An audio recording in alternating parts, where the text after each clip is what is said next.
Hello അസ്സലാമു അലൈക്കും. ഇന്ന് എൻ്റെ മൂന്നാമത്തെ ദിവസത്തെ വീഡിയോ ആണ്. ഇന്ന് വീഡിയോയിൽ വെള്ളരിക്ക വെച്ച് നല്ലൊരു മോരുകറിയാണ് ഉണ്ടാക്കുന്നത്. അപ്പോൾ എല്ലാവർക്കും ഉപകാരപ്പെടും വിചാരിക്കുന്നു. എല്ലാം എൻ്റെ വീഡിയോസിലെല്ലാം നാടൻ വിഭവങ്ങളാണ് ഇടാൻ ഞാൻ ഉദ്ദേശിക്കുന്നത്. ആർഭാടൊന്നും ഇല്ലാത്ത സാധാരണ നമ്മൾ അടുക്കളയിലുള്ള സാധനം വെച്ചിട്ട് ഉണ്ടാക്കുന്ന കറികളും അങ്ങനെയുള്ള ഐറ്റംസാണ് കാണിക്കണം ഞാൻ വിചാരിക്കുന്നത്.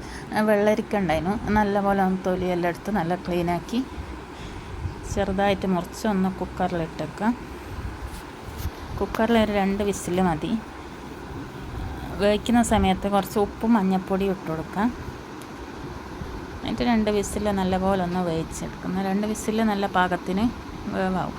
അപ്പോൾ അത് വേവുമ്പോഴേക്ക് നമ്മൾക്ക് അതിലേക്കുള്ള തേങ്ങ അരച്ചെടുക്കുക. തേങ്ങ ആവശ്യത്തിന് തേങ്ങ, പച്ചമുളക്, വലിയ ജീരകമാണ് ഇടൽ. ചെറിയ ജീരകം വേണമെങ്കിൽ ഇടാം. ഞങ്ങൾക്ക് അതിൻ്റെ മണം ഇഷ്ടമില്ലാത്തതുകൊണ്ട് ഇടലില്ല. നല്ല പോലെ അരച്ചിട്ട് ഈ വെള്ളരിക്കയിൽ ഒഴിച്ച് കൊടുക്കുക. ലാസ്റ്റ് നമുക്ക് തൈരൊന്ന് മിക്സിയിൽ അടിച്ചിട്ട് ഒഴിച്ച് കൊടുക്കണം. തൈര് ഒഴിച്ചതിന് ശേഷം നല്ലോണം തിളപ്പിക്കേണ്ട, ജസ്റ്റ് ഒന്ന് ഇത് വരുമ്പോൾ ഓഫാക്കുക. പിന്നെ നമ്മൾ കടുക് താളിച്ചൊന്ന് ഒഴിച്ച് കൊടുക്കുക. നല്ല അടിപൊളി കറിയാണ്. നമുക്ക് ഉച്ചക്കെല്ലാം ചോറ് നല്ലോണം ഒരു മീൻ പൊരിച്ചതെല്ലാം ഉണ്ടെങ്കിൽ നല്ലപോലെ ചോറ് വയ്ക്കുക. അപ്പോൾ വീഡിയോ ഇഷ്ടമായാലൊന്ന്